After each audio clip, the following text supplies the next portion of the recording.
Garuda Express, an international courier service.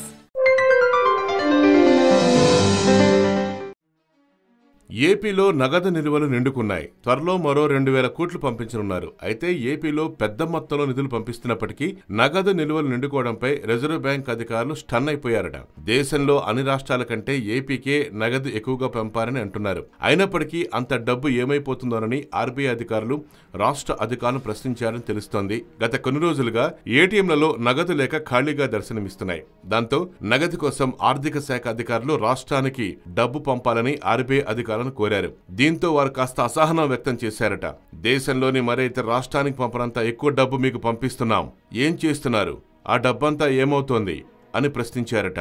రాష్ట్రంలో ఇప్పుడు నగదు భాండాగారాల్లో కేవలం 2269.15 కోట్లు మాత్రమే నగదు నిల్వ ఉంది. నగదు కష్టాలకు పలు కారణాలు. ఈ నగదును బ్యాంకులు ఏటీఎంలో పెట్టడానికి సాహసించడం లేదు. దీంతో ఏటీఎంలలో డబ్బులు ఉండటం లేదు. ఈ కారణంగా నగదు కష్టాలు వచ్చాయని తెలుస్తోంది. దానికి తోడు నగదును ఎక్కువ మంది ఉపసంహరించుకోవటం, బ్యాంకు ఛార్జీల భారంతో జమ చేసేందుకు ఎక్కువ మంది మొగ్గు చూపటం కూడా కారణం. కేంద్రం పాత పెద్ద నోట్లు రద్దు చేసినప్పటి నుంచి మార్చి నెలాఖరు వరకు దాదాపు 40,000 కోట్లకు పైగా నగదు ఏపీకి ఆర్బీఐ నుంచి వచ్చినట్లు సమాచారం. ఒక్క మార్చి నెలలోనే రాష్ట్రానికి దాదాపు 9,000 కోట్ల నగదు వచ్చింది. అసలు డబ్బేమవుతుంది? ఇదే విషయాన్ని ఆర్బీఐ అధికారులు ఏపీ అధికారులకు గుర్తు చేశారని తెలుస్తోంది.